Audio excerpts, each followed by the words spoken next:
Olá, gente, boa noite. Mais uma quinta-feira, a gente aqui discutindo educação, né? O tema de hoje é um tema bem amplo, sim, mas é porque a gente está com diversos problemas, inclusive com vários dias sem ministro da Educação. A gente já passou aí, nesse segundo ano do governo Bolsonaro, quase três ministros ocupando essa pasta, uma pasta, de fato, muito disputada. Mas antes da gente passar para a discussão mesmo da educação, eu queria fazer uma abordagem sobre a situação mais conjuntural do momento também em relação à Covid, né? Porque tudo a gente tem que ter perspectiva em cima do que a gente está acontecendo, porque afinal de contas é vida de pessoas e a gente leva, sim, muito a sério a vida de cada um, e a gente vendo que os mais pobres é quem estão morrendo, a gente faz uma leitura muito óbvia que é um problema, a Covid arrasta um problema social muito sério,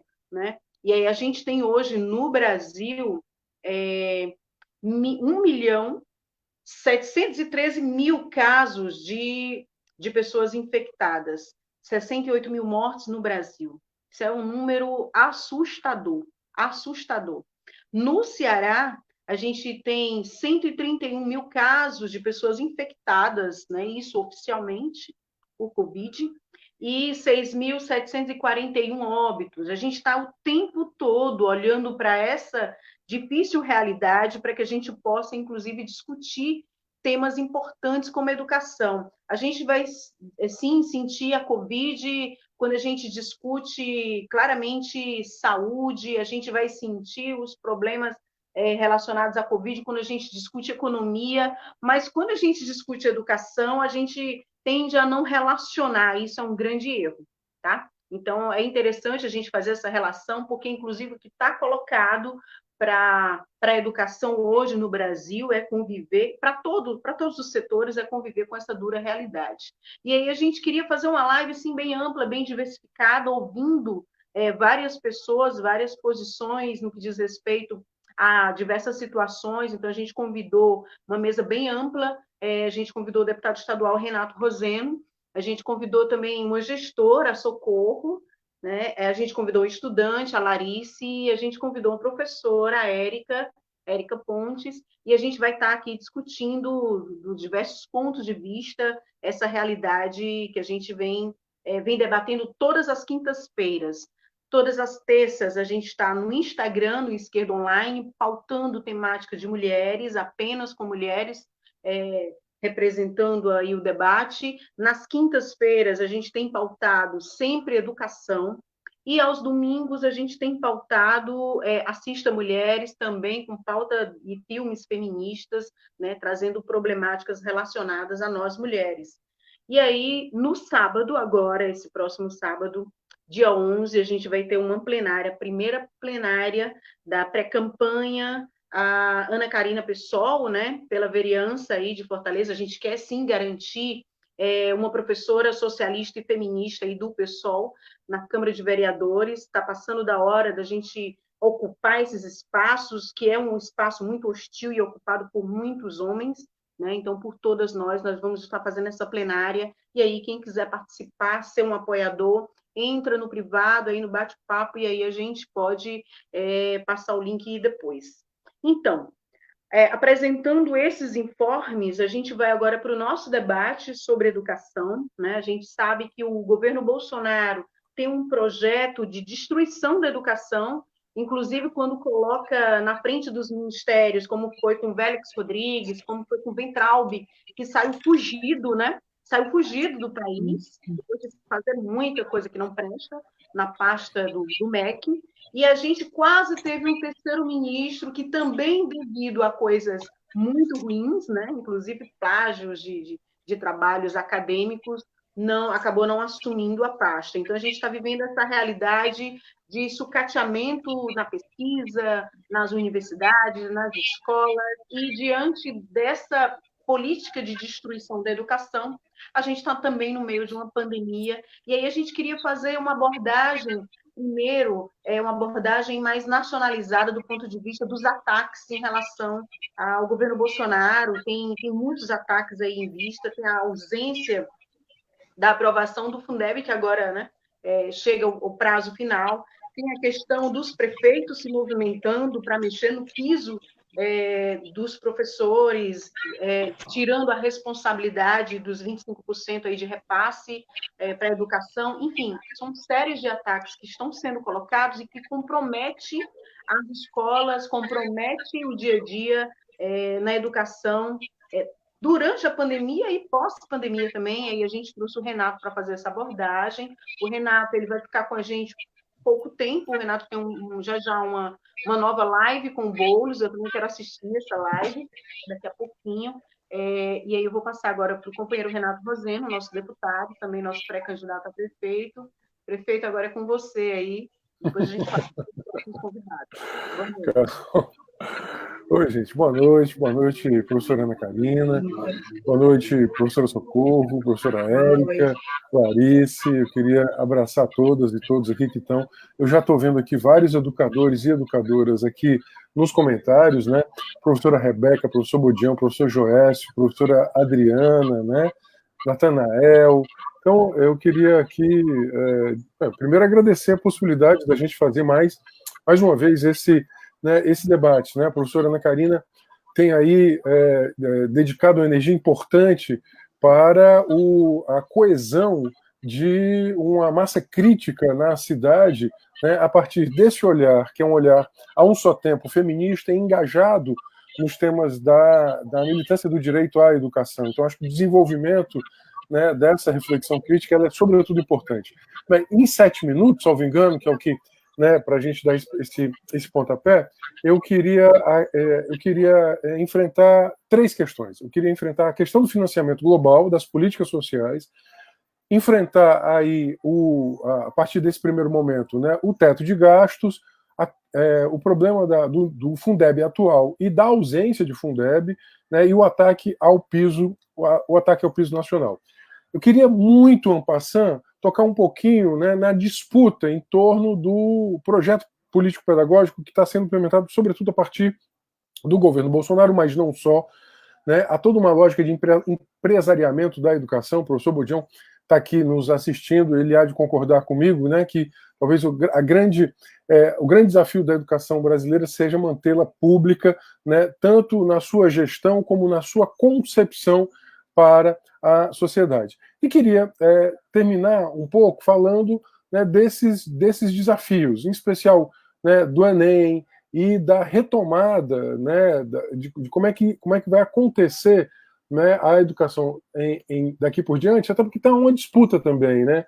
Ontem a Apple, né, uma gigantesca Big Tech, estava conclamando os professores do Brasil para receber um curso.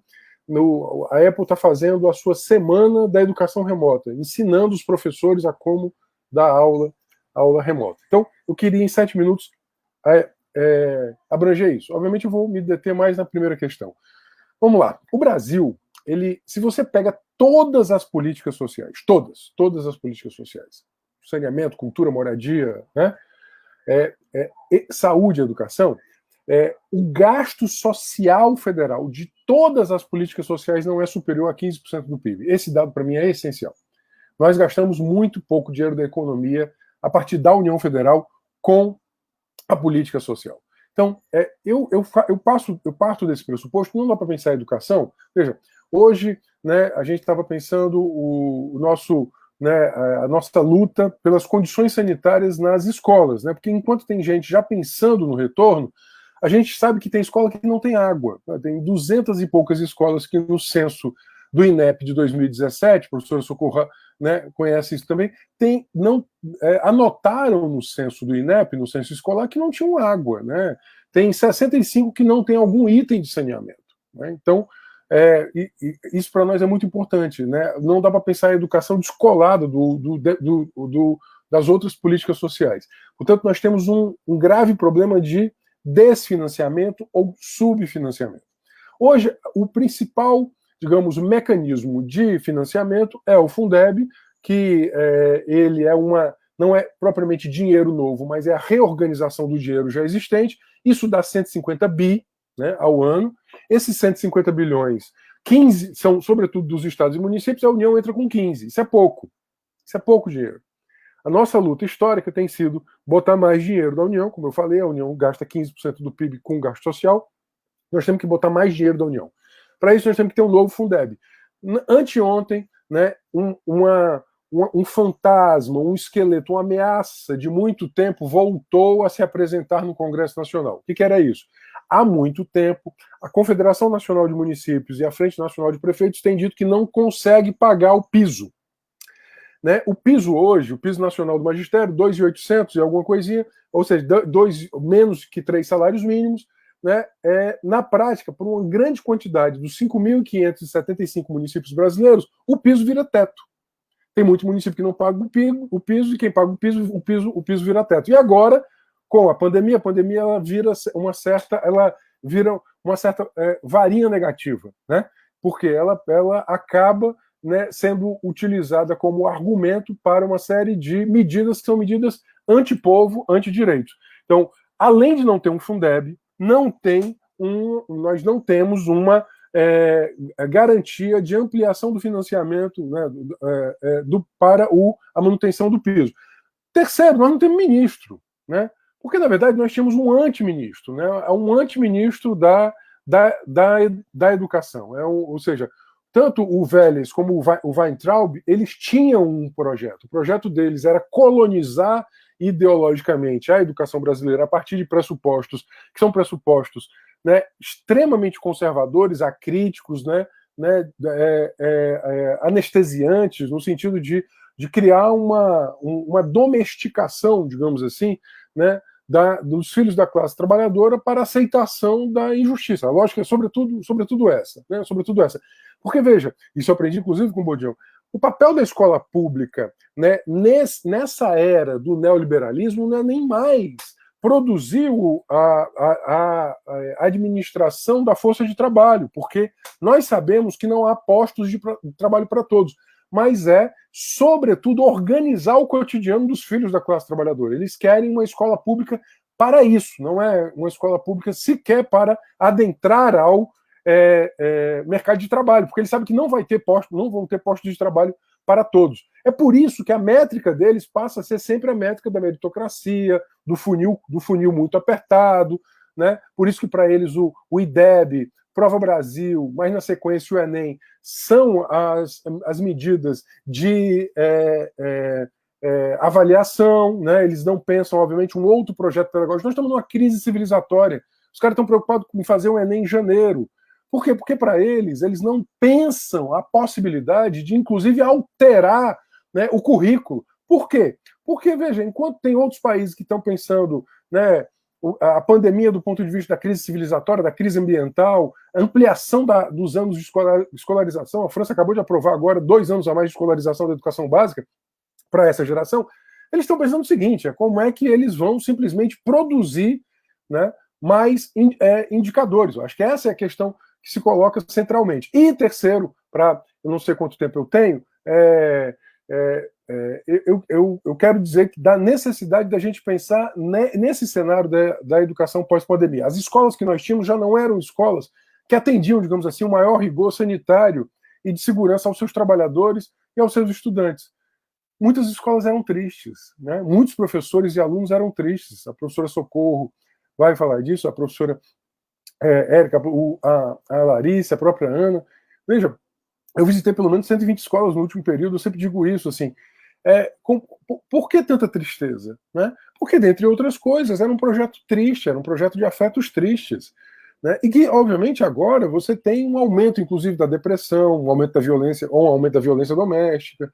Por isso que qualquer possibilidade de retorno, inclusive, tem que passar por ampliação do financiamento, melhoria das condições sanitárias, melhorias estruturais, mas alteração da gestão pedagógica no sentido de adaptar esse projeto de escola para um mundo numa crise civilizatória. Né?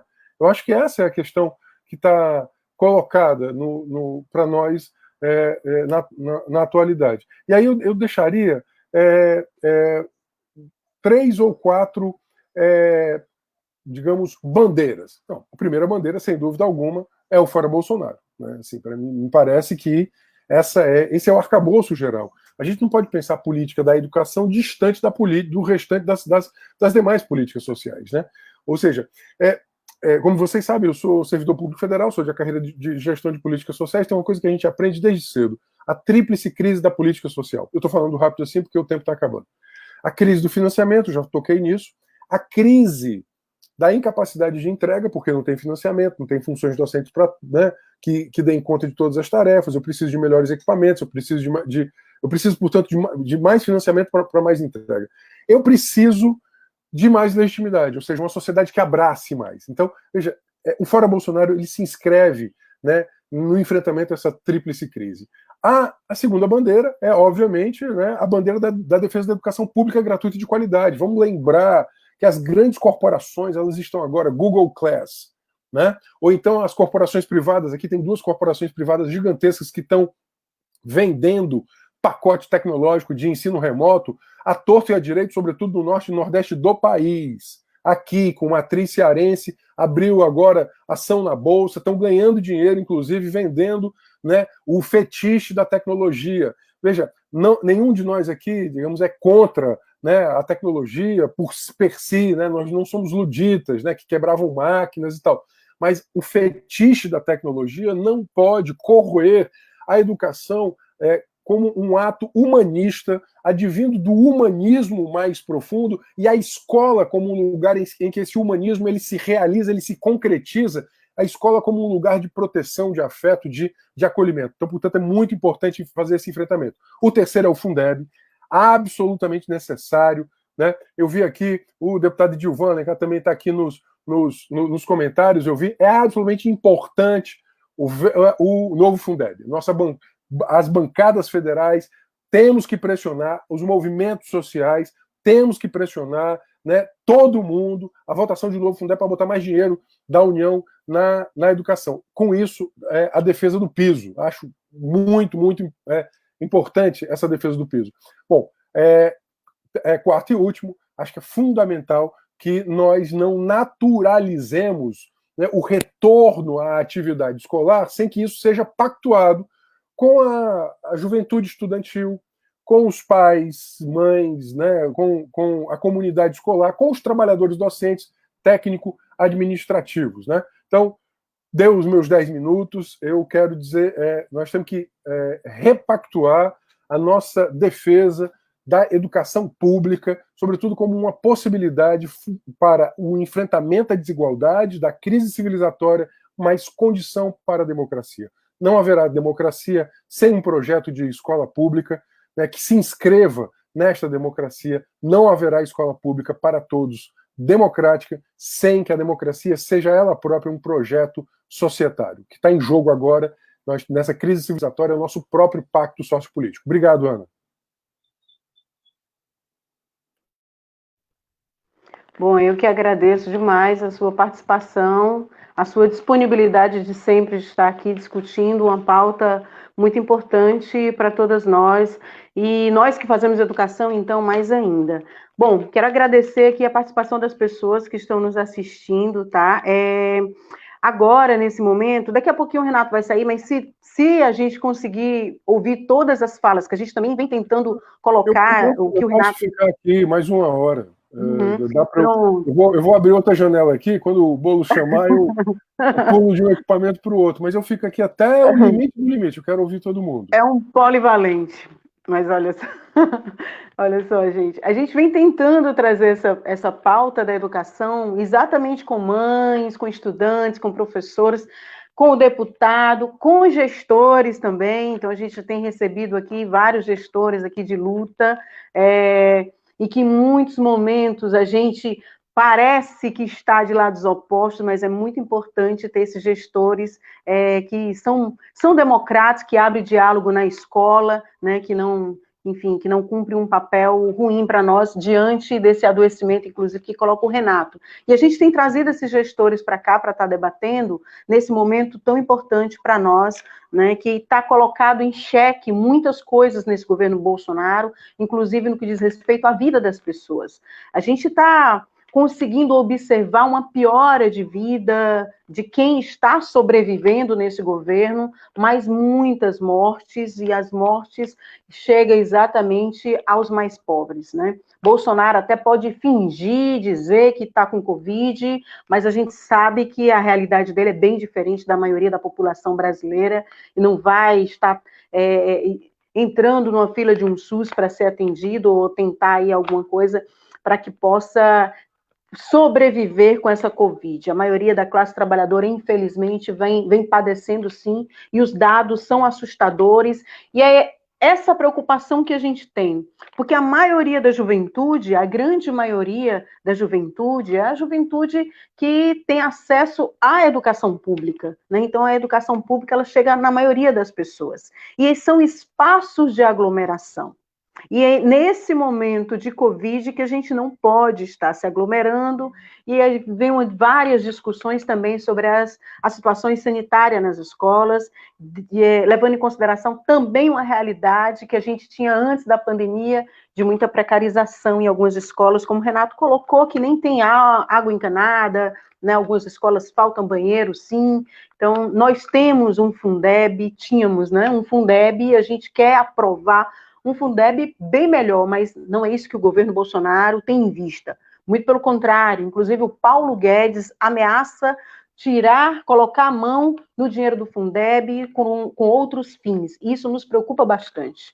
Então, a gente traz aqui para discutir conosco, né, a gestora, a professora Socorro, que está sempre do lado da educação pública, sim, do lado dos professores.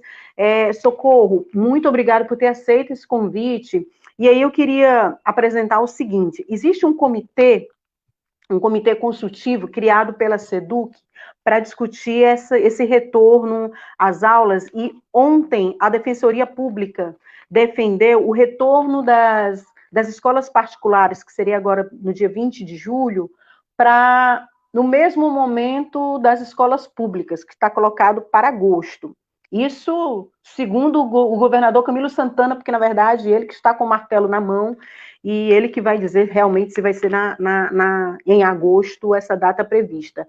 A Defensoria Pública, ela levou em consideração o aspecto da igualdade, para que nenhum estudante, aquele da escola pública, saia na frente do estudante da escola pública, por exemplo, né? Então, ela defendeu, a defensora pública, no caso, a Mariana Lobo, ela defendeu que as escolas, tanto pública como privada, voltassem no mesmo período.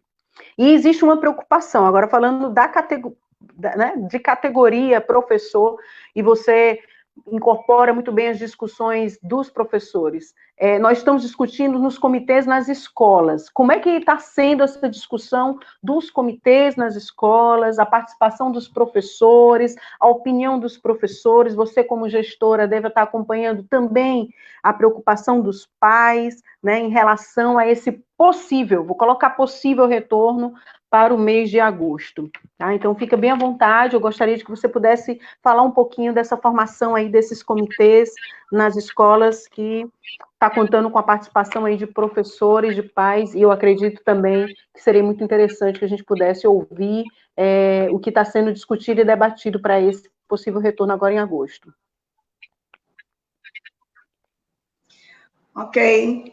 Oi, gente, boa noite. Boa noite, Karina, Renato, Larice, Érica. E eu queria agradecer o convite, né? Que a Rebeca me fez o convite, eu não podia me furtar a estar presente, né? E eu acho extremamente importante que seja aberto esses espaços de diálogos, é necessário que seja aberto, porque é tudo muito novo, né? E todo mundo está vivendo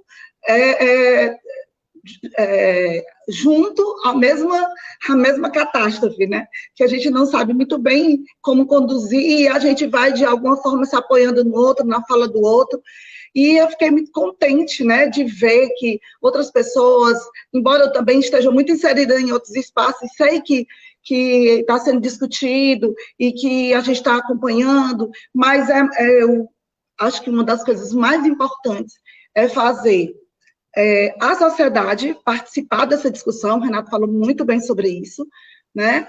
E falando da educação, principalmente a comunidade escolar. É necessário que ela esteja apropriada do que está acontecendo, de como os processos irão se dar. Como o tema da nossa live aí, né, que é até uma frase do Darcy Ribeiro: a crise da educação no Brasil não é uma crise, é um projeto. E você, Karina, falou muito bem que esse projeto já vem de muito tempo, de deteriorização, de corte dos projetos, das pesquisas, né? A gente já vem com um medo muito grande já há mais de um ano, uns dois, acho que desde 2017, né? Que a gente vem muito apreensivo com o que vem acontecendo com a educação, com os ataques à educação, que realmente é um projeto político, não é uma crise, né? Aí, como se já não bastasse tudo que a gente já vem enfrentando, todos os medos que a categoria vem enfrentando, a pandemia, né, que agravou muito mais, porque realmente era uma coisa extremamente nova, né, para a gente. E todo mundo pega de alguma forma de surpresa, né? E misturado com angústias, com medos, com incertezas, é muito difícil. E existir protocolos, porque foi ventilado um retorno para agosto, né? Eu acho que muito mais, porque a gente sabia que ia ter as férias e depois das férias poderiam retornar. Mas o próprio governador já deixou muito claro, assim, que não tem uma data precisa e que ele vai seguir, né, as normas da OMS e junto com a Secretaria de Saúde. Eu acho que o Renato falou muito bem disso, que precisa discutir todo mundo junto, né, intersetorial, tem que ver com saúde, com assistente social, com professor, com pais, alunos, juventude, Estado, União, municípios, tem que ser uma discussão conjunta, né? Então, aí, indo um pouco para a escola, né? Não tem como a gente voltar, digamos, em agosto ou setembro, ou a data que seja determinada para isso, definida, sem que toda a comunidade escolar, a sociedade esteja seguro desse retorno. Não tem como.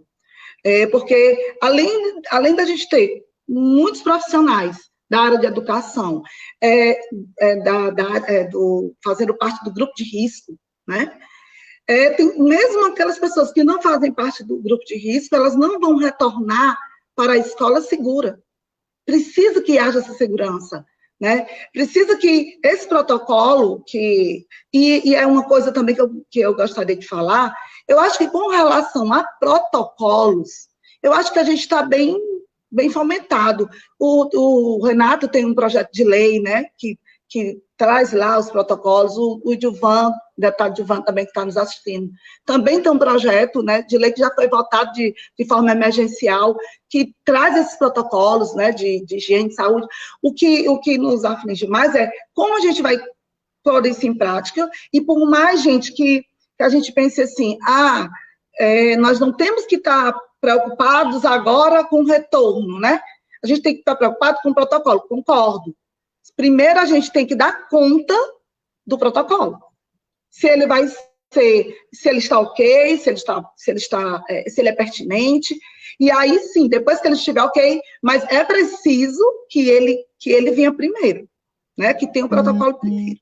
E aí, a consulta que é feita, a Secretaria de Educação, ela faz consulta com a gente, né, com os gestores, com relação, não estou nem falando aqui do comitê, né, que eu falo já, mas ela faz consulta, já fez, né, inclusive, da estrutura física da escola, das condições de banheiro, caixa d'água, de cisterna, ela fez esse levantamento já com as escolas, né, também com relação à aquisição desses materiais de álcool gel, EPIs, de máscaras, luvas, de tudo que será necessário, material de higiene, né, e de higienização, todos esses, o que vai ser, que já contém dentro dos protocolos, né, e ela já está fazendo esse levantamento. É importante que se faça esse levantamento, né, como nós vamos retornar sem tomar pé de tudo isso, a gente precisa tomar pé de tudo isso. E, assim, os comitês, eles são extremamente importantes dentro da escola. Me entristeceu muito na última live que a gente teve, Karina, que você estava presente, em que tinha uma professora que estava muito chateada, porque ela ela quis participar nesse comitê numa escola e o gestor não permitiu. E eu fiquei sem entender como o gestor não quer a ajuda de um profissional do professor, que é um ator, né, nesse processo, né? Eu fiquei muito, assim, impressionada, porque o que eu mais quero é que os professores se engajem, sim, que os alunos se engajem, sim, Grêmio, e se engajem junto com a gente, porque eu li todo o plano, ele é bem extenso, o plano de retomada da Secretaria de Educação, li o do Rosendo também, do Gilvan, ele contempla, né, eu acho que contempla, da Secretaria de Educação, falta a questão dos testes, né, do Renato já tem os testes que tem que ser feito, e eu acho que ele contempla. O que mais nos aflige, enquanto escola, né, primeiro, é isso, a gente vai ter ajuda psicológica para os professores, né, de assistente social, né, os pais ligam para a escola, os pais estão preocupados, né, então a gente recebe ligação de pais, porque está questionando porque acha que tem pouca atividade, porque acha que tem poucas trabalhos, uns dizem que tem bastante, outros estão procurando a outra parcela da alimentação. A gente sai na comunidade, que já tinha um processo muito grande a gente dar busca ativa, porque o aluno já estava abandono na escola, imagine agora, vai ser um trabalho muito grande de retomada com esses meninos, né? Mas eu acho muito importante as aulas, né, e a gente discutiu da outra vez, concordo que ela não tem que ser só conteúdo, concordo demais, né, mas ela é importante porque a gente sabe do papel da escola e do professor na vida desses meninos. A gente sabe que o professor e a escola estão fazendo muita falta na vida desses meninos, muita falta. É isso que a gente sente, é isso que os professores estão sentindo, né? Mas nós estamos com a comunidade escolar insegura, e a gente precisa dessa segurança. Então, eu acho que a gente está caminhando bem, né, para esse retorno, que a gente não sabe ainda a data, não está definido, porque muita coisa precisa ser feita, muito reparo em escola, muita manutenção em escola, verificar banheiros, caixa d'água, salas de aula, ventilação, nossa, um monte de coisa, né, que tem que ser visto. E me preocupava muito a questão do orçamento. De onde vem esse dinheiro? Como a gente vai fazer tudo isso, né? E aí eu acho interessante o prefeito dizendo que não tem como não conseguir usar todo o dinheiro, né? E quer desvincular o dinheiro da educação, porque ele não soube usar. Então, e questiona porque não pode pagar o 10º, não pode pagar as férias, não pode pagar as EPIs, é um contrassenso muito grande, né? Conversando com o Edilvan, ele está aí presente, né? Ele tem 4 projetos, que depois ele pode, em outro momento, Karina, falar, né, para as pessoas. Ele tem 4 projetos que eu estou vendo que o tempo já está terminando.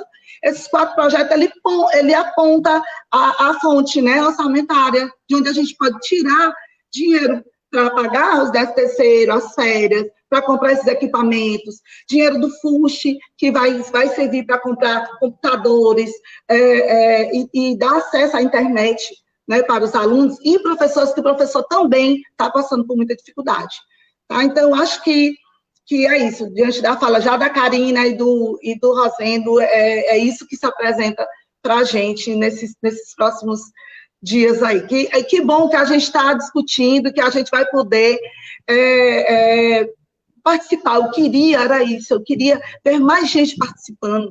É importante que abra mais espaço de diálogo, entende? Para poder mais pessoas se inserirem. Karina, eu deixo uma sugestão aqui para você, para chamar pais, né? Chama um pai, um responsável de aluno, acho que seria interessante ouvi-los também. Não é isso? Mas é importante. É isso, gente. Muito obrigada. Obrigada, Socorro.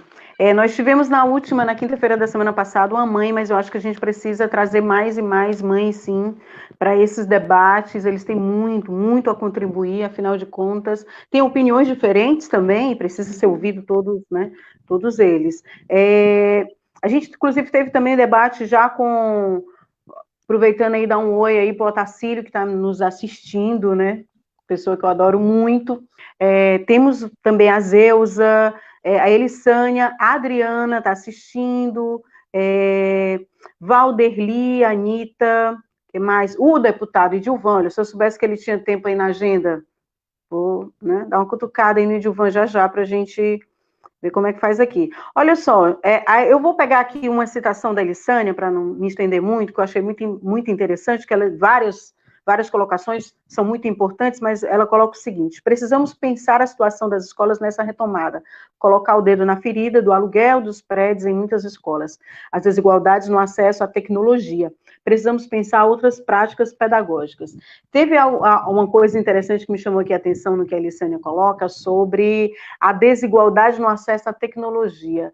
Antes da pandemia começar, eu lembro demais que a gente estava tendo muitos casos de meninos, jovens, adolescentes, que, enfim, pagavam com a própria vida estar em determinada área para pegar rede de internet, sinal de internet, e sempre foi um problema muito grave aqui no nosso país. Isso tem muito a ver com a desigualdade, né, com a desigualdade social, que ela é muito grande. E a educação, ela é pautada exatamente como um degrau para se minimizar um pouco essa desigualdade. E aí, como eu vou chamar agora uma estudante, eu queria puxar aí essa questão desse degrau, né, que é a educação, em relação ao Enem, né? A gente viu que o Ministério da Educação, mesmo sem ministro, e com muitos militares lá dentro, fez uma pesquisa, com uma consulta aos estudantes, e os estudantes disseram, né, participaram, e quiseram o Enem para o mês de maio, mas o MEC disse que não, vai ser agora em janeiro. O Otacílio, inclusive, colocou isso, né, sobre essa questão do Enem. Então, eu queria perguntar a Larissa como é que a estudantada está vendo essa questão do Enem, que já foi um movimento muito importante que os estudantes fizeram do Adia Enem, conseguiu adiar para 2020, e aí o governo federal, no caso o MEC, não respeitou a consulta que ele mesmo fez, né? E aí coloca aí o Enem para janeiro. Larissa, fique bem à vontade, fale sobre o Enem, ou fale então sobre como é que está sendo a resistência no que diz respeito aos estudantes da UFC, diante de um reitor bolsonarista, enfim, fique bem à vontade para falar sobre o que você achar que é importante nessa questão aqui da educação que a gente vem trazendo de forma ampla, mas tudo é muito necessário, está tudo correndo muito junto, o mundo parou, mas o tempo continua correndo contra nós, no caso, com esse governo Bolsonaro, que tem esse projeto aí de sucateamento à educação superior, ao ensino básico e também à pesquisa. Larissa, fica bem à vontade para falar sobre os estudantes nesse contexto aí de um governo Bolsonaro e de um reitor também bolsonarista. Boa noite. Boa noite, gente. Boa noite a todo mundo que está assistindo, né? Espero aí que o áudio esteja bom. Bom, primeiramente sobre essa pauta do Adia Enem, né? Na verdade, essas datas foram escolhidas para votação, mas sem qualquer diálogo com os estudantes, né? Não foram os estudantes sequer que indicaram as datas que foram colocadas lá na página do participante do Enem, né? Foi algo aí bem mais vertical do governo federal, que o governo colocou essas datas para votação e sequer respeitou as votações, né? Então, ele se ofereceu? Fica aí outra Para, amor. Então, fica aí outra batalha, né, para os estudantes travarem pelos próximos meses, que é o respeito à volta aos estudantes, né? Eles votaram ali para que acontecesse em maio e não foi respeitada a votação.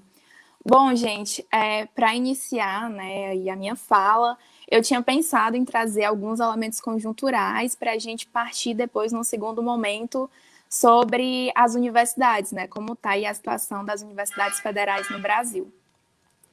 Bom, acho que já foi colocado, né, pela Karina, pelo Roseno, pela Socorro, a gente está atualmente sem ministro da Educação, né, sem ninguém à frente de uma das pastas, que é uma das pastas mais importantes que o país pode ter. A gente teve, né, nesse 1 ano e meio de governo Bolsonaro, o Ricardo Vélez, que passou ali mais ou menos 3 meses, né, depois o Weintraub, que não teve nenhuma política concreta e efetiva para a educação, né? Muito pelo contrário, ofereceu ali políticas desastrosas e antes de sair, né, publicou uma portaria que tirava as cotas dos processos seletivos de pós-graduação. Então, mostra como foi desastrosa essa gestão que o Weintraub estava na frente. E aí depois teve o Decotelli, né, que foi ali indicado pelaquela ala mais militar, com a tentativa ali de colocar um perfil mais técnico, mas que na realidade não tinha nenhuma linha para a educação, né? Muito pelo contrário. Tinha ali uma linha voltada para a gestão financeira, gestão de negócios. Então, mostra como o projeto de educação do atual governo é do mercado e para o mercado, né? Não tem nenhum intuito aí de defender a educação pública gratuita e de qualidade. Não é à toa que no ano passado foi pautado e colocado como projeto de educação Futurice, né? Que tem uma tentativa aí de, no fundo, privatizar as universidades de ensino superior públicas. Bom, a gente percebe também como a assistência estudantil ela não é pautada, né? Se em 2009 a gente teve um Plano Nacional de Assistência Estudantil, a gente não conseguiu sequer avançar nesse governo, né? Muito pelo contrário. Os projetos que eram pautados de educação não pautavam de forma nenhuma a assistência estudantil. E quando houve, né, no ano passado, aquele intenso corte de gastos, né, de bolsas de estudantes de graduação e pós-graduação, as primeiras bolsas que foram cortadas foram as bolsas de assistência estudantil, né? O que causou também uma evasão no número de cotistas das universidades. Bom, gente, não é à toa, né, que a gente percebe que é realmente um plano aí voltado para o mercado. E aí a gente fica se questionando, inclusive, qual é o papel da universidade, né? Qual é a função social da universidade? A universidade ela tem a função de produzir conhecimento científico e tecnológico para atender às demandas do povo. Então, cada vez mais para essa universidade, ela está cheia de povo, né? E a gente tem aí um projeto que vai contra tudo que a função da universidade deve ter como horizonte. E, bom, gente, além de todos esses aspectos que eu citei, né, que demonstram aí o sucateamento, né, dessas instituições públicas de ensino e esse desmonte, né, da educação, a gente também tem, além de tudo isso, ataques, né, à autonomia universitária, à gestão democrática nas universidades, né. No ano passado, a gente passou por uma série de intervenções e ainda passa nas universidades federais. O caso mais assim, emblemático que a gente tem, né, que é muito perto da gente, é na UFC. Bolsonaro conseguiu aí nomear um interventor, né, um reitor, mas que na realidade pratica uma intervenção na universidade que tem o mesmo alinhamento político com ele, né? Tem um alinhamento ali bem elitista. E tenta promover a política do Bolsonaro dentro da UFC. E, bom, gente, sobre esse ataque à autonomia universitária, eu acho que vale a gente falar um pouquinho sobre como esse processo ele ocorreu, né? O atual reitor, que é o Cândido, que eu acho que é muito conhecido, inclusive no meio aí jurídico cearense, né? Ele obteve apenas 6% dos votos da comunidade acadêmica. Então, mostra aí que não tem nenhuma legitimidade, nenhum respaldo dos estudantes para estar ocupando o cargo que ocupa, né? E, além de tudo isso, ele sequer aceita as eleições de representantes discentes e do Diretório Central dos Estudantes, né? Tem uma tentativa na nossa universidade de esvaziamento dos conselhos superiores. Então, isso é muito ruim, isso é muito grave. Os estudantes eles estão sendo atacados, né? O Cândido tem uma linha política igual à do Bolsonaro, né? O Bolsonaro nos considera, nós estudantes, professores, a educação como inimigo. E o Cândido segue nessa mesma linha política, né? Nós somos inimigos frente a ele. E, bom, gente, para além de tudo isso, né, acho que foi muito bem colocado que a gente está vivendo um processo de pandemia, né? Uma crise sanitária, uma crise econômica, uma crise política, e isso agrava tudo que já estava muito ruim, né? A gente sabe que a situação da classe trabalhadora ela fica mais agravada, e a gente sabe que o perfil da universidade é outro, né? Hoje em dia a gente tem uma universidade muito mais plural do que a que a gente tinha há 10, 20 anos atrás, né? Hoje em dia a universidade ela não é voltada somente para os filhos da elite. Então a gente percebe que isso também irrita muito eles, né?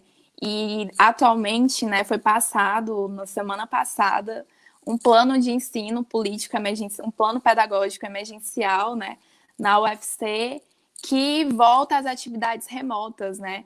E aí, como tentativa de dar qualquer auxílio para os estudantes que não têm sequer redes de acesso, né, sequer celulares e objetos tecnológicos que consigam assistir, consigam participar das aulas, a pró-reitoria, né, deu aí chips, gente, que é totalmente surreal. Se você está num lugar e não pega acesso, né, não tem rede, a pessoa não pode fazer nada com aquele chip, é inútil, isso é irreal. Então, a gente vê como esse perfil, ele não representa nada, né? A gente vê como os estudantes, né, que são da classe trabalhadora, que são estudantes que contêm aí certas necessidades, eles não são sequer respeitados e sequer levados em consideração quando é aprovado um plano pedagógico desse, em que não teve a participação de nenhum estudante, né? Foi um esvaziamento total do Conselho de Ensino, Pesquisa e Extensão da nossa universidade. Então, não sei como está o tempo, mas acho que tudo isso também parte de um projeto, né? Um projeto de educação, um projeto que visa o esvaziamento da universidade, mas além de tudo isso também a implementação do Futurice, né? Quando a gente tem um período em que a universidade está completamente vazia, né? Que a gente estamos todos em isolamento social e eles tentam colocar aulas e atividades por meios virtuais, sabendo que a gente vive ainda num país muito desigual, é porque isso vai derivar num esvaziamento muito grande dentro das universidades públicas, né? E esse esvaziamento, ele também parte de um pressuposto de implementação de tentativas aí de privatização da universidade, né? Um desmonte para depois tentar privatizar as universidades públicas. Então, acho que fica esse alerta, né? Não só para o ensino superior, tentei fazer esse recorte, mas também para a educação básica, né? Eles tentam precarizar, eles tentam sucatear para depois dizer que não serve, dizer que não está bom do jeito que está e privatizar, né? Mas na realidade é porque não é um projeto voltado para o povo, é um projeto totalmente anti-povo, né? E anti-classe trabalhadora e de muito retrocesso de direitos. E é isso. Sempre muito bom trazer, né? Trazer estudantes e mais pessoas da comunidade aqui da educação, não só ensino básico, mas também do ensino superior, que também vem sofrendo aí exatamente o que foi colocado por todos os participantes, né? Essa política de destruição da educação pública por parte do governo Bolsonaro. Bom, eu queria, na próxima convidada, que é a professora Érica, que a gente pudesse abordar, Érica, porque, assim, a gente entrou agora, pelo menos os professores do Estado, a gente entrou no mês de julho, de férias, mas isso não significa dizer que durante essa pandemia e com esse distanciamento entre nós professores, a gente não esteja nos mobilizando e discutindo, né? Eu acho que a live é um exemplo disso, todas as quintas-feiras a gente vem pautando a educação, trazendo pessoas que a gente considera muito importante para essa discussão, mas a gente também está fazendo reuniões virtuais, nós professores, inclusive foi tirado aí um movimento aí de abaixo-assinado. Eu queria que você pudesse falar do ponto de vista dos professores, como vem sendo feito esse movimento de discutir, se articular em relação à discussão do retorno, o espaço democrático para se fazer isso nas escolas, mesmo que à distância, através das ferramentas de redes sociais, enfim. Como é que está sendo aí por parte dos professores essa visão aí? Porque hoje, tentando aqui colocar um outro elemento, tá? Hoje eu conversei com um professor que é de escola particular, e ele disse, professora Ana Karina, a gente está fazendo reformas aqui na escola, reformas mínimas, estruturais, mas a gente está tendo reformas, né? E ele também é professor de escola pública, né? Professor temporário em escola pública. E diz assim, e o mesmo eu não vejo nas escolas públicas, não na que eu estou com um contrato temporário. Então, são realidades bem distintas o que está colocado, né? E nós, professores, estamos muito preocupados aí com esse calendário imposto aí por parte do governo do Estado. Aliás, os calendários que são impostos desde o início da pandemia, né? E agora a gente está nessa pegada aí de se organizar, de se articular, reaprendendo a se organizar de forma remota, à distância, mas a gente vem fazendo isso. Eu queria que você pudesse falar um pouquinho sobre esse movimento dos professores, das professoras, claro. Tá ótimo. Boa noite a todas, todos e todes. Queria agradecer novamente o convite da Ana Karina. A gente é companheira de lutas e de trabalho, né? Somos professoras da Rede Estadual de Ensino aqui do estado do Ceará. E queria saudar aqui as companheiras e o companheiro também de lutas, né? Larissa e Socorro Renato. Bom, eu vou falar aqui como docente, né, da rede básica, apesar de ser companheira também da Larissa, eu também sou estudante da UFC, né, do curso de pedagogia. Inclusive, hoje teve uma longa reunião, inclusive saudar meus colegas e minhas colegas, as professoras também da FACED UFC, que têm tido um árduo trabalho de tentar dialogar com vários setores da Faculdade de Educação para que a gente consiga elaborar, de fato, um plano pedagógico que seja o mais democrático, o mais acessível, né, para todas as professoras, estudantes, enfim, técnicos administrativos, né, que também participaram da reunião. Então, queria fazer essa saudação desse esforço coletivo lá da FACED, que não representa o conjunto da universidade, né, como a Larissa colocou aí, a intervenção na UFC tem trazido, né, vários danos para a nossa universidade, né, onde eu também fiz meu primeiro curso de graduação. Mas aqui vou falar como docente da rede básica, né, da educação básica e da rede estadual. E vou fazer esse recorte porque a gente sabe que as realidades são muito distintas, né? Não só durante esses 4 meses, né? A gente já vai fazer 120 dias hoje acho que é o dia 115, mais ou menos, da quarentena. Então, são muitos dias, meses já, que a gente está nesse processo, vamos dizer assim, de ensino-aprendizagem, esse processo educacional, de forma muito confusa para todos. E não é só porque nós estamos num período de pandemia, mas é como o nosso tema aqui. Há um projeto de destruição dessa educação. O Renato trouxe esse cenário nacional do que e a Larissa também, do que esse projeto de destruição da educação, que não é de hoje, mas tem se acelerado no último período, né? E isso vai chegar na base, lá na nossa sala de aula cotidiana, né? E aí, para a gente entender isso, por que a gente entende que esse projeto que está posto, ele é de destruição? Porque a gente tem uma concepção de educação e de escola, né? A gente entende que a escola, como a Socorro trouxe, né, não é o espaço simplesmente para repassar conteúdo, né?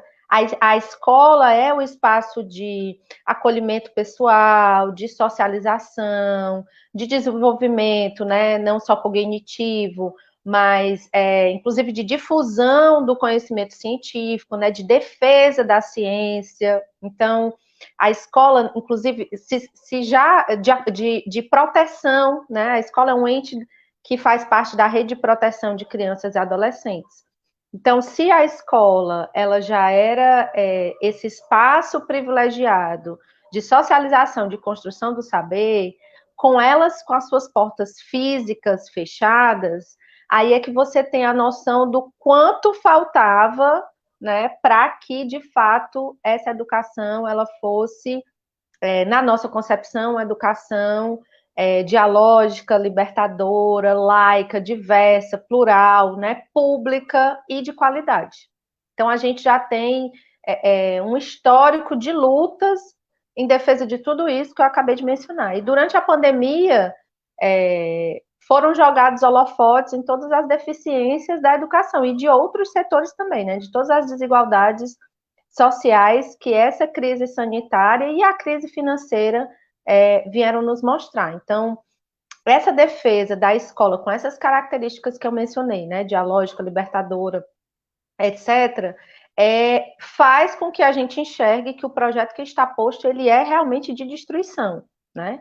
Para alguns aparece, né, a falácia de que é um novo momento, de que os professores e professoras estão se reinventando, que a gente tem que entrar no século XXI, mas que, na verdade, a gente vê a presença das grandes corporações, dos interesses privados pautando todo a estrutura educacional do país, né? O Renato lembrou aí, e a Ana Karina também, da data que foi colocada para o Enem. A Larice trouxe isso muito bem, né? Então, houve uma enquete que já era, né, surreal, não foi dado data, foi tirado da cabeça lá de alguém do Ministério, foram apresentadas datas que não foram dialogadas com os estudantes e as estudantes, e mesmo assim, mesmo com a dificuldade de estudantes participarem da inscrição do Enem, né, do processo de inscrição da isenção, da inscrição para a prova, de participar da enquete, ainda assim, né, o MEC aponta uma data completamente diferente do que estava apresentado. Então, não tem ministro da Educação, mas o projeto de destruição, ele continua a passos largos, né? E isso baliza muito a educação básica e também o ensino superior, né? Porque nós sabemos que as políticas educacionais, desde o currículo, elaboração de livro didático, até os conteúdos de sala de aula, eles são muito balizados pelo Enem. Então, apresentar essa data em resposta à pressão das grandes corporações, né, de educação, que nós sabemos que no Brasil elas são das maiores do mundo, isso diz muito da pressão que esses setores lançam sobre o governo federal, né? Tanto as instituições privadas da educação básica, mas também as de ensino superior. Uma vez que se não tiver Enem, não tem SISU, e aí os estudantes e as estudantes não ingressam nessas instituições privadas do ensino superior também. Então, a gente vê aí que esse projeto, apesar de 80% das matrículas no país serem de estudantes na rede pública, o MEC está atendendo à pressão do setor privado, né? E isso gera muita pressão e consequências absolutamente nefastas para a educação básica. E como docente, eu posso dizer do quanto a gente sente isso no cotidiano, né? Não só de ver a situação cada vez mais precarizada do corpo discente, a gente que está na lida todo dia, mesmo mediada por essas tecnologias, a gente consegue perceber, né, a quantidade de estudantes que já se evadiram da escola, pressionados por essa crise sanitária e pela crise financeira, vários e várias estudantes, em especial esses e essas que estão no terceiro ano por conta da idade, pressionados, né, a trabalharem, a cuidar da sobrevivência sua e da família, né, diante dessa crise, que além de lidar com o vírus, precisa dar conta da comida na mesa, né? Os pais, as mães, aqueles que não faleceram, né, que não sucumbiram à Covid, estão sendo pressionados a irem para o mercado de trabalho cada vez mais precarizados, né? Nós vimos recentemente a greve dos entregadores e entregadoras dos aplicativos, né? E nós sabemos que os nossos e as nossas estudantes, muitos e muitas se colocam nesses trabalhos precarizados. Muitos e muitas delas estavam naquelas mobilizações do dia 1º de julho, pressionados pela sobrevivência, né, cotidiana. Mas para fazer o corte aqui rapidinho do que é a realidade no Estado, né, do corpo docente do Estado, vale a gente dizer que, diante desse cenário da pandemia, esses problemas se agravaram, né? O trabalho docente passou todo a ser à distância, né? Essa realidade estudantil aí, tanto a Socorro quanto a Larice trouxeram, mas o trabalho docente passou todos a ser à distância, mas sem qualquer apoio de infraestrutura das entidades, sejam das instituições privadas, sejam das instituições públicas, né? Nós passamos a trabalhar através dos nossos mecanismos pessoais, né? Então, como eu tenho dito, a gente não está trabalhando em casa, né? A gente está morando no trabalho, porque não tem hora, não tem dia da semana, não tem férias, né? A gente está o tempo todo mergulhado nesse trabalho remoto, né?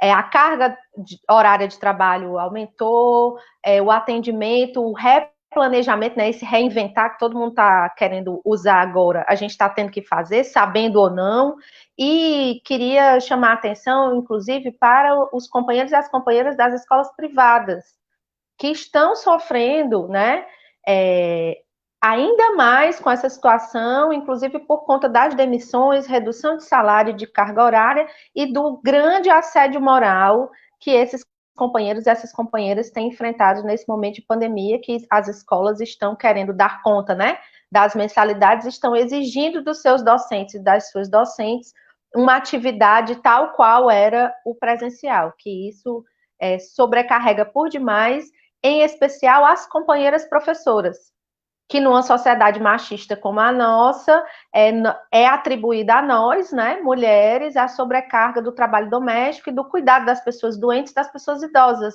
Então, essas professoras estão acumulando toda essa carga de trabalho no seu ambiente doméstico. E diante dessa realidade toda, né, de precariedade até aqui, como já foi dito, né, tanto pelo Renato, pela Ana Karina, pelas companheiras que estão aqui, a dificuldade que se avizinha para o retorno às atividades presenciais. E aí queria encerrar também resgatando, conectando esses dois momentos, né, da precariedade que foi, né, do arremedo desse ensino até aqui, né, do retorno temerário que se tem às atividades presenciais que estão anunciadas, e por conta de todo esse cenário, vários companheiros e várias companheiras docentes, né, tanto da rede estadual quanto da rede municipal, têm se mobilizado no sentido de partilhar essas angústias, mas também de manifestar a sua indignação diante de todo esse cenário que rapidamente eu apresentei aqui.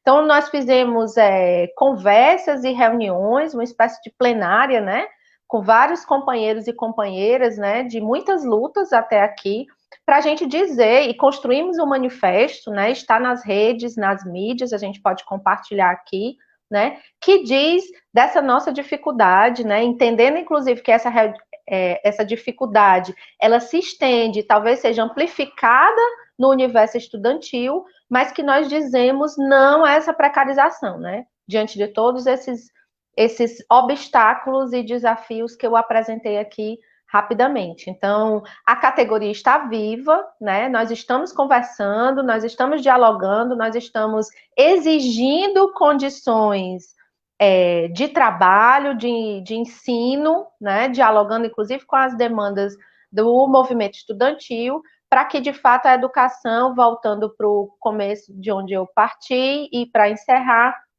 defendendo essa educação de qualidade, né? Com os preceitos que a gente mencionou, de uma escola e de uma educação libertadora, plural, laica, dialógica, né? Que é o que a gente defende e vamos continuar lutando por ela.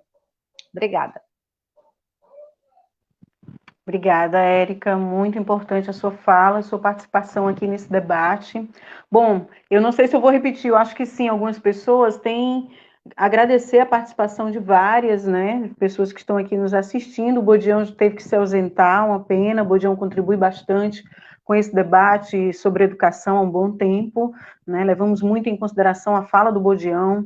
Então, agradecer a Vitória, está participando, o Otacílio já falei, a Anitta Lustosa, o Idilvan, inclusive, propôs aí uma próxima live, vamos marcar aí, não vou dizer qual o dia, porque a gente precisa fechar, acho que seria muito interessante a gente fechar uma live aqui, ou com Sâmia Bonfim, com Glauber, não sei quem vai estar disponível, com Renato, claro, com Idilvan, e, obviamente, o mais breve possível, claro, mas a depender da agenda, não vou, a princípio, colocar uma data, mas muito importante, sim, esse debate, e tentando encaixar sempre uma mãe, acatando aí a proposta da Socorro, que é muito importante, sim, a gente sempre está colocando as mães para serem ouvidas, os estudantes, porque são a maioria, eu costumo dizer que a educação ela é voltada para os estudantes, os próprios estudantes que se questionam, professora, por que a gente é maioria e a gente muitas vezes não é ouvido, né? Então, a gente precisa sempre ouvir a estudantada,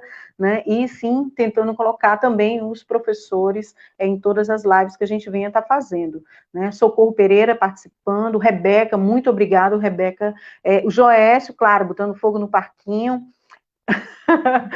muito obrigada aí pela participação de vocês. A gente vai agora ir para o fechamento, tá, o encaminhamento. O Alexandre, gente, eu não estou conseguindo ler o comentário que o Alexandre colocou, porque o celular que eu estou acompanhando, ele é mais lento e eu fico aqui totalmente amarrada nele. Enfim. Quer que eu leia? Por favor. Queria levantar uma questão a respeito dos currículos escolares e universitários, numa condição de pandemia, colapso ecológico, caos climático, fake news, uberização, etc. Não acho que os currículos que temos hoje estejam à altura dos desafios do século XXI. Um beijo, Alexandre. Muito boa a participação do Alexandre. É tanta coisa que a gente está discutindo, parece que tudo ao mesmo tempo agora, né?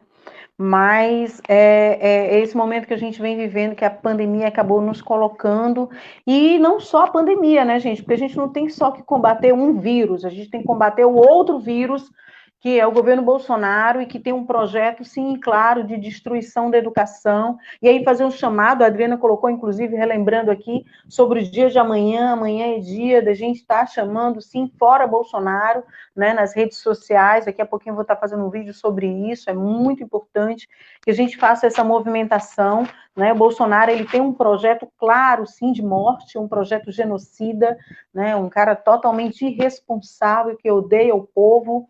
Inclusive, logo depois que ele disse que estava com Covid, deu uma entrevista sem máscara, né? Isso colocando, se é que ele está, ele coloca em risco aí as pessoas quando ele sai dando entrevista sem máscara, fazendo essas movimentações translocadas que ele vem fazendo. Bom, então, para a gente ir fechando, né, eu queria que vocês pudessem fazer falas no que diz respeito a esse momento importante que a gente vem vivendo, que a gente não está descansando. Isso que a Érica colocou, tá? É muito importante que seja apresentado.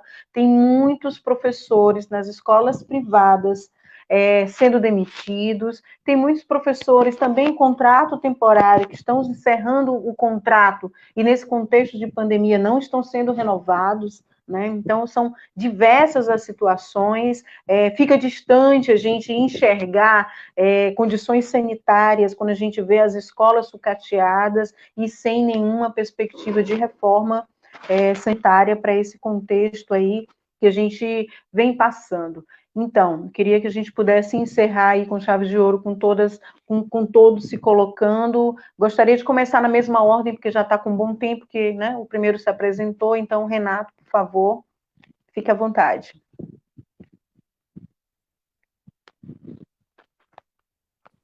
Na verdade, eu quero agradecer a possibilidade, né? Gostei muito de aprender com as companheiras aqui, também com os comentários, assim, todos muito, né, digamos, profundos, sobretudo a partir da ideia de, assim, eu vi aqui uma presença muito grande de educadores e educadoras, e isso dá uma riqueza gigantesca ao debate sobre, você imagina, como seria rica a gestão da educação se ela de fato se ela se abrisse, né, a esse processo de participação mais intensa. Então, acho que a minha última contribuição é sobretudo de reivindicação de que a gestão da educação ela se abra a esse processo, né? Nós, ao apresentarmos o nosso PL 157, a gente está tentando abrir o processo de debate, audiência pública, né? Ou seja, gerar energia social. Eu acho que lives como essa que a professora Ana Karina lidera, né, os processos que as juventudes estudantis estão fazendo, que os sindicatos, associações de professores, né, a auto-organização dos professores e professoras faz, acho que isso é super importante. Então, na verdade, a minha última palavra é de exigência de democracia, né? Ou seja, né, não adianta nós anunciarmos a ameaça que a democracia vem de Brasília, mas se nós também não, né, a cultivarmos aqui e exigirmos aqui, inclusive dos gestores mais próximos a nós. Portanto, eu acho que é super importante, né, que a SEDUC, a SME, que as secretarias municipais, né, abram-se e liderem processos de debate mais amplo. E eu queria concordar muito com o professor Alexandre Costa, né? No meio dessa crise civilizatória, a gente não pode ter a postura do pianista do Titanic, né? Que ele está lá tocando a sua última peça e o navio está afundando. O navio somos nós, é a civilização, né? Acho que está afundando nessa crise civilizatória e alguns de nós ainda parece que querem o conforto da dependência do caminho, né? Na teoria das políticas públicas, existe uma expressão que é essa, a dependência do caminho. Você fica fazendo a mesma coisa porque aquilo lhe dá uma segurança, você fica dependente daquilo que você fazia, uma certa inércia na metodologia da realização de políticas públicas. Nós estamos fazendo uma revolução na política pública, acho que isso é super importante. Então, eu agradeço muito e me despeço, e um beijo no coração de todos e todas, fora Bolsonaro, em defesa da democracia, dos direitos, né? Unidade daqueles que queremos, de fato, o Brasil justo, livre e liberto. Ok. Pronto? Pronto, Socorro, fica à vontade. A gente também queria agradecer a participação, poder participar, poder ouvir vocês, muito bom. Sempre a gente pensa que está dando conta de tudo, está sabendo de tudo, mas sempre tem alguma coisa que a gente está um pouco fora, ou ainda não aprofundou muito a discussão, né? Então, foi muito rico esse momento. Eu queria... já foi muito dito aí por todos, né? Mas eu queria só reforçar o que já foi falado com relação ao cuidado da manutenção das pessoas, dos professores que estão temporários. Fico muito preocupada com a situação deles. Eles também estão preocupados, porque, como se já não bastasse a pandemia, ainda há incerteza se vai poder continuar ou não, se vai parar, as aulas remotas vão parar ou não, e também das pessoas dos serviços gerais, né, da merenda, que também vivem uma insegurança muito grande, porque não vê aluno na escola, fica angustiado, será que eu vou perder o contrato, né, já estão reduzindo a carga horária, né, redução de salário, então existe essa insegurança também com eles, né, e eu queria que a gente desse um olhar e não deixasse, como diz, não vamos deixar ninguém para trás, né, porque tem muito aluno, gente, que a gente não está conseguindo alcançar, a gente não está conseguindo abraçar, né? Então, era isso. E, para concluir, né, além do Fora Bolsonaro, que eu acho que é consenso, eu queria dizer que por mais mulheres e professoras na política, né? Isso é muito importante. Vamos lutar para ter mais mulheres e professoras na política, tá, gente? Muitíssimo obrigada pela oportunidade. Boa noite. Obrigada a você por ter aceito, Socorro. É muito importante, sim, sua opinião, e de outros gestores que estão do lado dos professores sempre, que não esquecem a origem, né? Gente, vamos aí quase para o nosso final. A gente tem ainda a Larice e a Érica daqui a pouquinho. Vai lá, Larice. Então, eu quero muito agradecer, né, o convite, a oportunidade de ter participado aqui desse debate. É sempre muito proveitoso, gente, estar com mulheres, educadoras, gestores, e a gente sempre segue resistindo, né? É uma caminhada aí que a gente tenta trilhar diariamente. Bom, acho que de tudo que foi dito, né, para a gente seguir atento, né? Acho que nesse período de pandemia a gente tem que estar mais atento ainda com a educação pública, né? Levantar essa bandeira assim como pauta central, né? Já que é um meio aí de transformação social.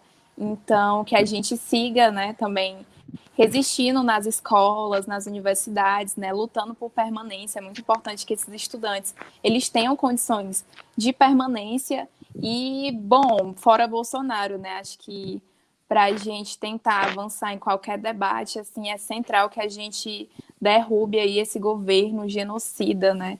E que precariza todos os nossos meios e instrumentos de participação. E é isso, gente. Obrigada. Obrigada, Larice.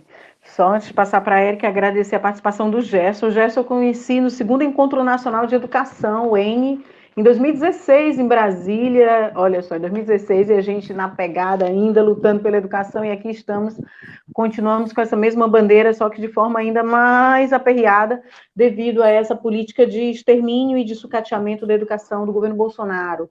E é por isso que é importante, sim, esse movimento Fora Bolsonaro. A gente está fazendo isso amanhã nas redes sociais e nos espaços em que a gente puder estar fazendo, né, um governo que tem claramente o objetivo de atacar a classe trabalhadora. Érica, é com você agora, Érica. Então, queria agradecer novamente a oportunidade, né? Estou aqui, eu e a Karina, a gente está seguindo nessa luta há um tempo, né? Foi um prazer estar nessa mesa, né, digital, com o companheiro Renato, conhecer a Socorro e a Larice, e fazer uma despedida com uma convocação, né? Como estudante da UFC, né, eu quero me somar nas convocatórias, né, de organização, de mobilização do conjunto de estudantes, né, em defesa, de fato, de uma educação de qualidade e para que a gente lute contra essas intervenções não democráticas, né, que desde o começo dessa nova gestão da UFC se apresenta, né. Então, é uma gestão antidemocrática, não legítima, então me somo nessa luta estudantil também. E como docente, faço uma convocatória a todo o corpo dos professores e das professoras efetivos e efetivas, dos professores e das professoras temporárias, né, que inclusive a gente se solidarize com esses companheiros e essas companheiras, e também os companheiros e as companheiras que passaram no último concurso, né? Que estão aí esperando a sua convocação, e diante desse momento, assim, meio incerto, né? Ficam cada dia mais apreensivos e apreensivas se de fato serão efetivados na rede estadual de ensino, assim como aqueles que são terceirizados, né? Como a Socorro trouxe muito bem, né? Com essa ameaça constante da demissão, da redução de carga horária, né? E quem está na rede privada já está enfrentando isso de forma mais premente. Então, eu queria fazer uma convocação aqui de que todos e todas somos docentes, né? E que eu acho que a fala precisa ser uníssona no sentido de garantir um trabalho adequado às condições mais justas possíveis, né? Garantir todos os salários e todos os empregos, né? De todos os camaradas e as camaradas, e que a gente possa ir construindo, né? Ou reforçando essa luta em defesa de um trabalho docente justo, equilibrado, e que a gente consiga trabalhar cada vez melhor em defesa dessa educação pública de qualidade e libertadora. Então, estamos juntas e juntos. Quem quiser, o manifesto está aí nas redes, manda aí um zap. A gente ainda está fazendo as nossas manifestações à distância, pelo menos as manifestações docentes, mas que a gente possa ocupar as redes com esse nosso grito de indignação e de defesa constante da educação de qualidade. Obrigada a todas e todos. Obrigada, Érica. Bom, antes de encerrar, agradecer a Andréia, Salete, Joel, Mazeusa, que estão também participando aí no bate-papo. Gente, eu vou disponibilizar um abaixo-assinado que está circulando aí nas redes sociais, eu vou colocar aqui na minha página, daqui a pouquinho, para que vocês possam ter acesso, que vai falar exatamente sobre essa situação do retorno às aulas, né, e a nossa opinião sobre isso. Então, é muito importante que vocês possam ler, possam assinar, se tiverem acordo, e compartilhar, então, melhor ainda, né? Então, nós estamos nessa pegada, assim, de estar muito preocupado com a situação da vida dos estudantes, dos nossos colegas professores, nós professores, e todos os funcionários da escola, né, os familiares dos estudantes também, né, que está todo mundo envolvido. Tem uma pesquisa que diz que se a gente reduzisse, que a gente tem em média 40 alunos por sala de aula, se a gente reduzisse metade, né, que é o revezamento que eles chamam, reduzíssemos para 20, esses 20 contaminaria, em média, 800 pessoas, 800 e um pouquinho mais de pessoas. Então, a gente está falando de algo muito, muito sério mesmo, não é só de salas superlotadas, é de um vírus que não tem ainda uma vacina para que a gente possa ter tranquilidade, né? Então, é uma doença que está matando muitas pessoas, é exatamente o mais pobre, é exatamente o público da escola pública, né? Mas também aquele jovem da escola privada que também está com receio de voltar, porque tem, obviamente, o medo de pegar ou de transmitir o Covid para os seus parentes. Enfim, é uma série de discussões que perpassa por saúde e educação, a gente transita nessas duas pautas e a gente vem trazendo isso constantemente, semanalmente, porque a gente acha que sim, que é muito importante a vida das pessoas. Falar sobre educação é falar sobre vida e falar, então, transversalizada com esse momento de pandemia, de saúde, né, também falar sobre vida e estar preocupado com isso é muito importante. Então, agradecer a todas, o Renato teve que sair agora, porque ele está participando de uma live com bolos, e eu vou já também assistir. Agradecer a todas, vocês foram maravilhosos, obrigada, Socorro, Help, a Larissa, Obrigada, Karina. a Érica, muito obrigada por vocês terem aceito o convite, tá? Virem aqui, se expor, colocar a opinião de vocês. Obrigada a quem esteve aí no bate-papo, foi muito movimentado, né? Foi muito bacana mesmo. Participação muito grande de professoras e professores também nos assistindo, né? E a gente vai levar em consideração, sim, tudo que foi apresentado como proposta para que a gente possa estar fazendo discussões ainda melhores, ainda maior. E amanhã, não se esqueça, fora Bolsonaro. E para fechar o convite que eu fiz no início, sábado nós vamos estar fazendo a primeira plenária em apoio, sim, à pré-campanha, a pré-candidatura, na verdade, a pré-candidatura de Ana Karina à Câmara de Vereadores. Nós queremos eleger mulheres, sim, mais mulheres comprometidas com a classe trabalhadora, mulheres professoras, mulheres socialistas, antifascista, enfim, feministas, tá?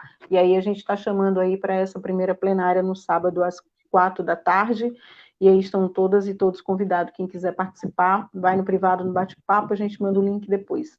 Muito obrigada, gente. Boa noite. Obrigada a todos. Muito obrigada. Fora Tchau, Bolsonaro. tchau. Obrigada.